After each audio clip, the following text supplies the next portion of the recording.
Station. Good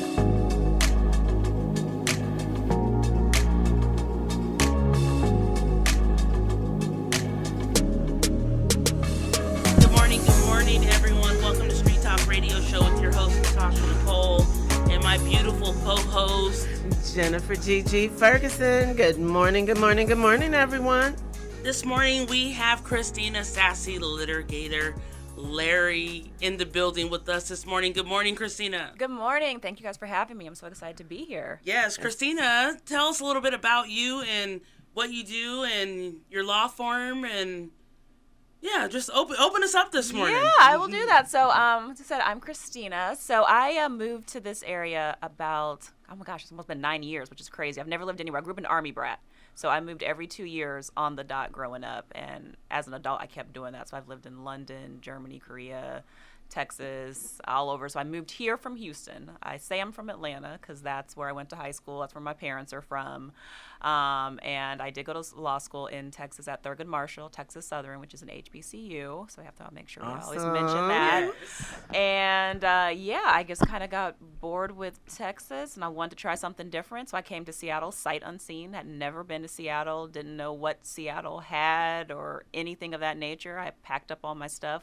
I gave my little dogs to my parents and I was like, I'll either be back or you will have to ship my dogs some kind of way. I don't know what's going to happen. And like I said, that was 9 years ago.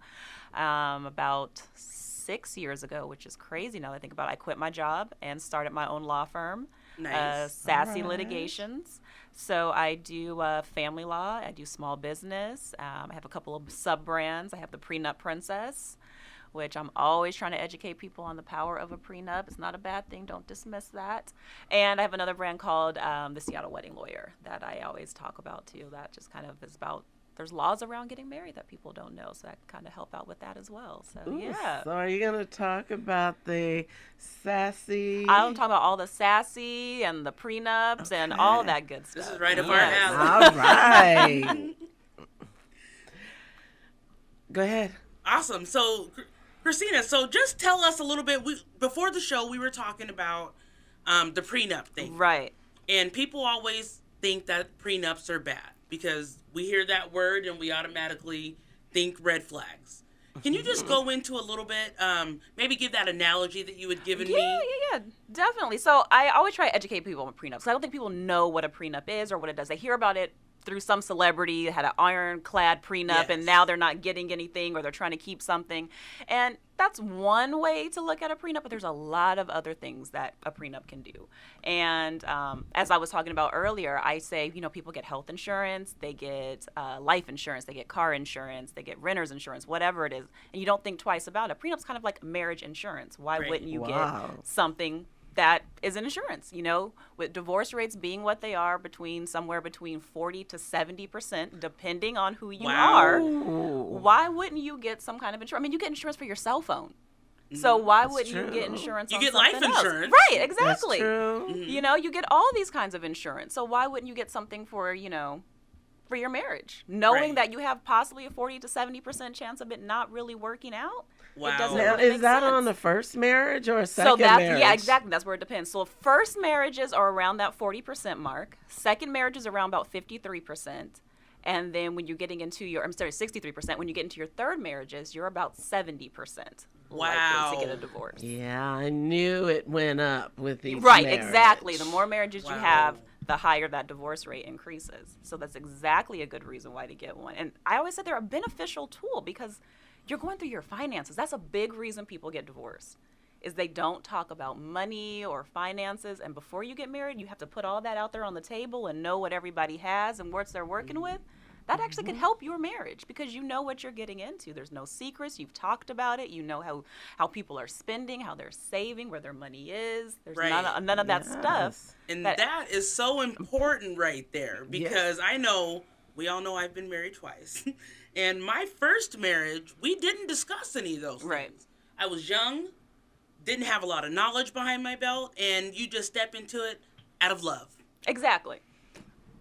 So how do you think, Gigi, you've been married for many moons. It'll be 40 years this year. Right. So I think you could probably really give some great tips Did you guys discuss finances or anything like that? We didn't discuss finances. We didn't have marriage counseling. We didn't any of that. But let me be honest and say, again, that was almost 40 years ago. My husband's 8 years older than I am. A little bit different times. And so Right. we're looking at much different times than we are today. Right. So today, back then, getting a job didn't depend on your credit score. Right. Right. Whereas today, getting a job depends on your A lot goes into that. So it's something that really needs to be looked into, because my husband and I do, and we have very different theories on planning for the future. Right. Okay. In my 20s, I was already thinking I want a house for each one of our kids. Right. I want, all of these different things to look for inheritance down the road. Right. And my husband wasn't even close to there. Then he's close to retirement, and he's going, but we need to do this and we need to do that. And I'm like, baby, we should have been doing this years ago. Right.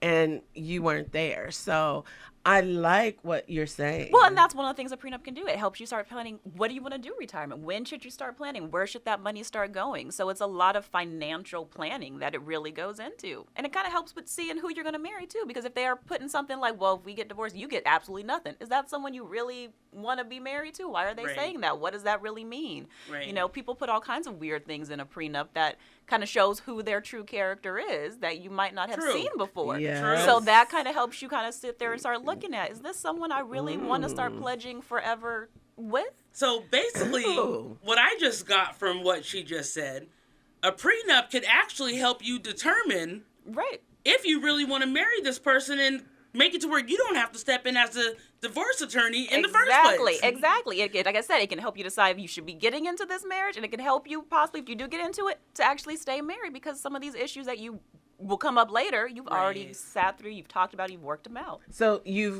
what I'm hearing you say is you go beyond love. You go Yes. beyond Right.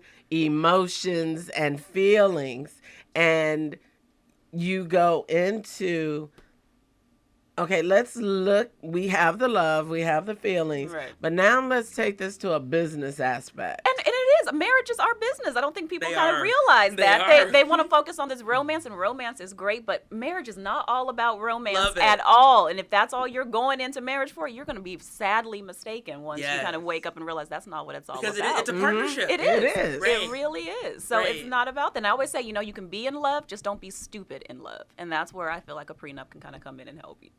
So what are some of the things that you cover in a prenup? Well, like I said, you can cover what happens in the case of a divorce, especially if you have like a business, let's say. Who's going to get the business? A lot of people are going into business with their spouse. So, they're having Right. family businesses. So that kind of helps kind of put some of those information out there.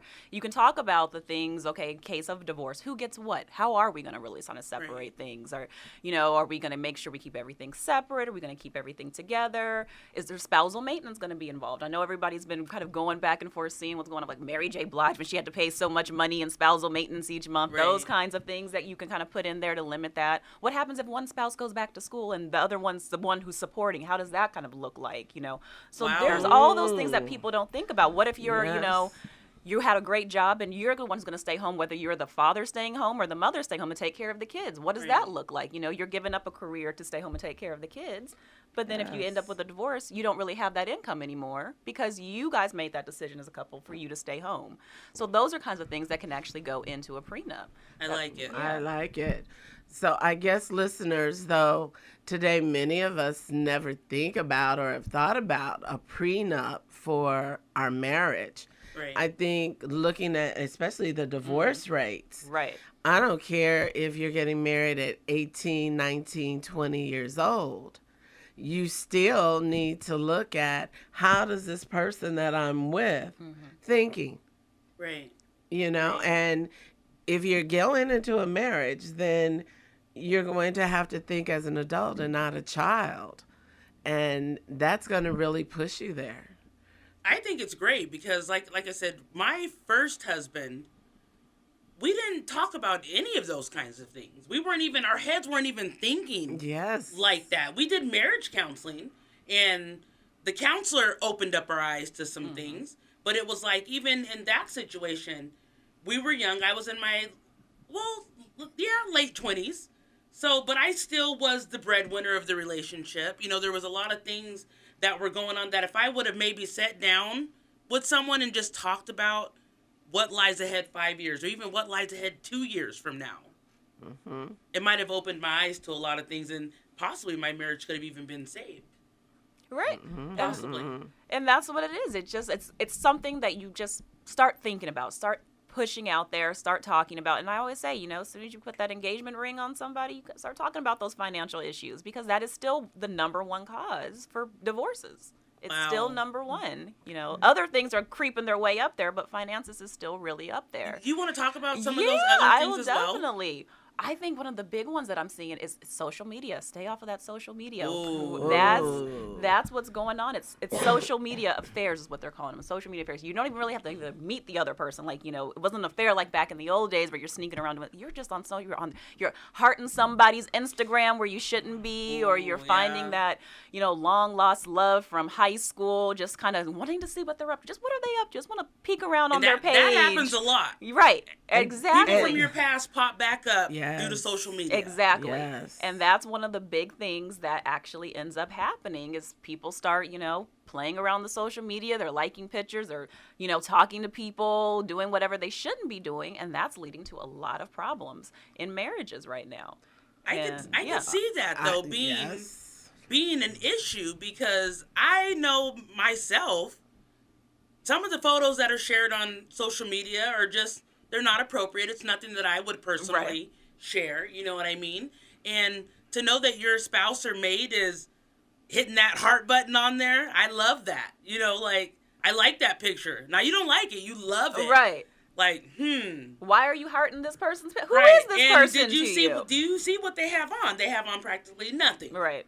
And you're liking it. That would cause... that would cause some issues. You know what I mean? I would find that a little disrespectful. It is. And, you know, and it's, you know, looking around, and it's also putting too much of your business on social media that causes the problems. You know, and that's one thing I always say, you want to keep your, you know, your relationship good, you keep it off of social media. That's right. That's what I always say. You know, a lady and I were talking the other day about, it may have been you, Tasha, people, men, trying to get close to you. May not have been you. Trying to get close to you. So for me, I get a lot of inboxes from men. And they're like, hi. And I say, hello. Is there something I can do for you? Right. You know, and, well, I'm looking for a friend. Well, I'm married. I'm happily married.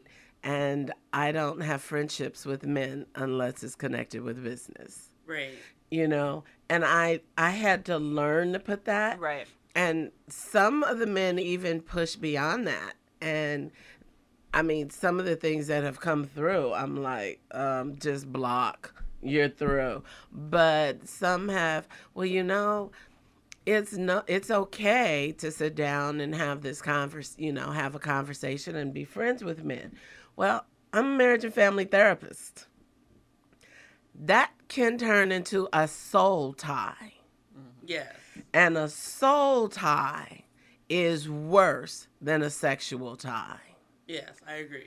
Because that soul tie, that communication that you're opening up, and even though that person is on the other side, you can't see each other or whatever, you're beginning to tell that person things about you. Yeah, and you're building a connection, a personal connection. Yes, and emotions get tied to that. So, yes, especially with us, ladies. Yeah, it is. It's exactly what it is. And you start getting those friendships, you know, that you don't really necessarily need when you're in a relationship or you're married or whatever it might be. And you're just looking for those connections, and it kind of keeps growing, and next thing you know, it's out of control. Right. When you just could have shut it down from the gate and just said, I'm married, and just throwed it out there. You know what I mean? and let it be known instead of continuing the conversation like I think a lot of men and women do, and that's part of the reason social media causes divorces. It does, yeah. Or ends relationships. It is. So what's another one? You know, this was really sad for me because I ran into, so I had done a divorce for a while ago, and I had ran into the wife who was on the other side, and she ran into me, and she was like, oh, I remember you from court and all that, and she's like, I wanted to talk to you, and I was like, oh, sure, what? And she was like, I just wanted to let you know I never wanted to get divorced. I never wanted a divorce. He was the love of my life, and I kept throwing around the word divorce so often. I know it just fed him up, and he was done. But I never wanted to get divorced. I thought we could work on it. And I remember that just made me so sad because I see this a lot. People throw around the word divorce in a relationship, and they just do it out of anger or spite, or they know it's going to hurt the other person, but they don't necessarily mean it. But that other person's tired of hearing it. They've heard it enough times. They're like, you want out? I'm done. We're done. There you go. And that one was really sad because it was like, had she probably not done that, had they actually talked and maybe worked out some things, they could still be married. And that's one that I see a lot of times happening in it. And it's, I don't like to place blame. I don't say men do this or women do this, but I feel like it's more women who are throwing around that word when they don't really mean it. Right. And, either side shouldn't be throwing it around. If you don't mean it, you don't need to have that coming out of your mouth don't at say it. all. Right. And that's one of the things that I think happens a lot. It's just it's an easy thing to say when you're angry or hurt or upset or whatever it might be. But you say it too many times, your spouse is going to be done with it. They're going to be fed up. But I asked too, how many do mean it? And hear what I'm saying. They mean it because they're tired of things being the way they are. Right. And it's like, I don't want to continue living like this. And I've tried to talk to you. I've tried, this. I've tried that. And if we can't get this together, I want a divorce. It's not that I don't love you. It's not even that I don't like you. It's not even that I don't want to be with you. There's just qualities about you that are not meeting my needs. Mm-hmm. Well, I think that kind of goes not necessarily back to the prenup part, but to those discussions. If people had those conversations before we just jumped the gun, you know what I mean? And maybe do an actual old school courtship, because that's what I did with my second marriage. And that was something that I learned from my first one. We just kind of got together. 6 months later, we're saying we're getting married, and 6 months after that, we were married. Versus actually taking the time to get to know the person. Oh yeah, that's a huge thing. That's huge. And that's like I said, it's a way you can say things. I think that's the biggest thing about communication. It's not necessarily what you say; it's how you say it. Yes. And if you're having those feelings, then you have to talk to them in a way that makes sense, not just constantly saying, "I hate you. I want a divorce. I want a divorce. I'm done." Right. I'm done. You want them to be able to perceive but you want to be able to say, "I think we have some issues. Maybe we need to talk." I feel like if we can't, like you said, we can't work this out. Maybe it needs to end. But I want to see how we can work this out. Right. Like I said, it's not so much what you say, but it's how you say it. And I think that's where it comes into play. And then kind of like what you said with, the courtship. I've done divorces that have ranged for people being married from 1 month to 38 years. Wow. And everything in between. And a lot of those early ones with the 1 month, I've had 6 weeks. I had a couple that were 3 months, so it's like you said, they don't get time to get to know each other. Right. They rush into something. And that's another reason that they end up getting a divorce. They rush into it. A lot of them feel, and this is one thing I hear a lot from people, is like they felt like they had to get married. That's the next thing you do. You're dating someone, you've been with them, so now you have to get married. Does that bring in the sexual content of it? I either have to be married because my faith says I can't have sex, but I'm having sex, so I'm having an issue with my belief system, or I'm not having sex and I want to have sex. Our emotions are there and all of this, and I want to try, and so then they get into it, but then they realize the sex is not a relationship. Yeah, that's something I think a lot of people understand. So yeah, it is. It's on both things. There's a religious aspect from it. It's the societal pressure, the parenting pressure, whatever, friends or whatever. A lot of people's like, I'm 40, I'm not married yet. I feel like I'm supposed to. That's what I'm supposed to do. I'm supposed to be married. I have to get married.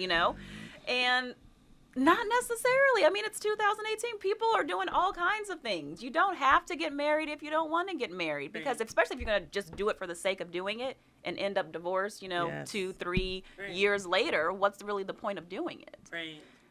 And if there's children in there, the children get hurt. Exactly. And that's where it gets really messy. And that's why I always drive people, if you are getting to that point and you have kids, learn to talk to each other, because you're going to be stuck in their life forever. I mean, people say until they're 18. No, you're there forever. When that child gets married, they have grandchildren, whatever it might be, you are still stuck with that other person. Yes, and you need to be able to communicate, because some people, they can't even talk to each other after a divorce.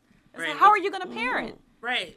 That's crazy. How are you going to parent? That's crazy, especially if they were one of those parents that you were talking about earlier that was always throwing the divorce out and angry all the time. So that's what the kids heard and saw and seen. You know what I mean? And so guess what those kids are going to do? There you go. Exactly. So yeah, it's important to be able communication. I mean, that's one thing I know everyone always talks about too. You have to learn how to talk to the other person. At some point, you love them for something. You have to figure out what that was and kind of go back into figuring out what, just to be able to communicate at least. But see, I see sometimes you have a communicator and a non-communicator. You do. And it's very difficult to build when you have a communicator and a non-communicator. My husband is a non-communicator. I'm a communicator. So I'm relating, because there were times I was just like, I quit. I quit. I can't do this. But then I look at, this is a good man. You know, he loves me. He loves his kids. He takes care of us. I look at everything, all of his positives versus the negatives. And I'm just like, I don't see anything better out there. And that's the other thing too. Grass is not always greener, as people think, and that's one thing you kind of have to sit there and look at. Like you said, the pros and cons. Do they outweigh each other? Where's that falling on the list? Is it really worth going back out there trying to start all over when you have something good? You just need to maybe put in the effort to make it a little bit better. Right. Well, like my mom always told me, yeah, the grass might look greener on the other side, but remember, Natasha, you have to water it. That's right. So why not just put that effort into the relationship you're in right now? Well, and that's another reason why people get divorced as well. They don't put in that effort anymore. There's not that effort put into things. I think society has changed. We want everything now. Quick, fast, now. And if it's not working, we're moving on to the next thing. We're moving on to the next thing, moving on to the next thing. That's what everybody wants now. And it's not the same as it used to be. Divorce used to be something you don't really do. Right. Now it's like, oh, you can do it few times and it's no one cares. You can do it 5-6 times. It's not a big deal. Right. And there's that thought process of, well, this is not working out, we can move on and find another one. No one really wants to put in that effort. Like I said, it's work. It's work. It's a lot of work. And that's what like we were talking about. It's not this whole romantic fairy tale that people want to sit there and believe. You probably get a very little bit of romance based on what everything else is going on. And there's that thing about being in love or being in love with being in love. Right. Yes. And sometimes people are in love with being in love. Yeah. Not more than they are in love with the person that they love. But I want to bring something, and sometimes maybe men need to speak up instead of, like, when the woman is throwing out, I want a divorce, instead of the man internalizing it, which a lot of times they do. They internalize it, or they say, well, she wants a divorce, I'm going to go cheat. I love what my husband did to me. I hated him for it, but I loved him for it. My husband said, we're not getting a divorce. Ever. So get it out your mouth. And let's just deal with it. He corrected the behavior. I love it. And there are some men that do that. I have had people that say, he told me, he said, if you say it one more time, we will be done. So you better not ever say it again. And they were like, oh, that woke me up. Because some people don't even realize that they're doing it so often or that it's even hurting the other person when they Right. do it. I mean, you're basically telling the person, I don't want you anymore, over and over and over and over Right. again. That takes has a to be toll. hurtful. Right. And they don't even, I don't think people realize that when they're saying it, that it can be very hurtful to say those kinds of things. Right. And I was young. I was young and dumb. But you also have those other ears, those other people in your ears. Like my husband being from the farm and my adopted family being professionals. They always felt that I married beneath me, but I was in love with the man. Right. And so, you've got those things, and then I look at what could have been versus what is. And I just really had a lot of respect for my husband when he just said, it's not going to happen, basically. Right. So everybody might as well be quiet. Get out your ear. Shut up. And that's what This is made what we're doing. us living in Washington State so awesome. Because his family's down south. They were in his ears. My family's in the Midwest and up east, and they were in my ears, and we're out here. And we look at the phone and make the choice on if we want to take the call or not. Yeah.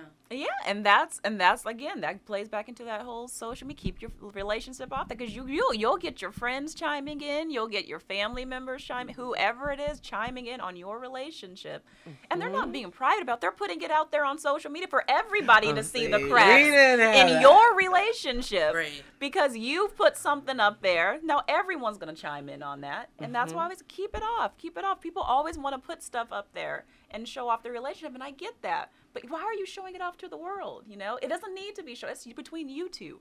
Keep it private, Right. People can know that you're married, you're in a relationship, but you don't need to have every detail of it going on. You shouldn't be tweeting it, live tweeting every argument, things like that I've seen people do. And they do, because I saw that, do. yeah. I've Actually, seen that as they well. need to keep their relationships off social media, period. Right. I agree. I don't believe your personal relationships, your marriage, your boyfriends, and especially women who are not married and all of these boyfriends, you get your own reputation and you wonder why men don't respect you. Right.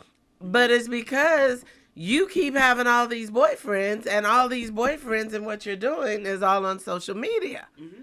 Every 3 months, there's a new picture with the new boyfriend, and they're in love. Mm-hmm. Yes. So everyone has a friend like that. Yes. yeah. Mm-hmm. So we're getting close to being at the end. How do we want to close this out? And is there a part 2 to this? There can be. Christina, why don't you tell everyone where they can find you if they need you? Yeah, my website is sassylitigations.com. You can find me there at www.sassylitigations.com, or you can email me, Christina@sassylitigations.com. My office is located in Federal Way, although I do 4 counties. I do King, Pierce, Snohomish, Kitsap, so I'm always all over. Call me 206-497-1725. Awesome. So yeah, you can look for me anywhere. I'm always out there. Is that SASSI or Yes. SASSY? And we got the music behind us, guys. So, Christina, I thank you for joining us in this wonderful conversation. We will be back next week, you guys.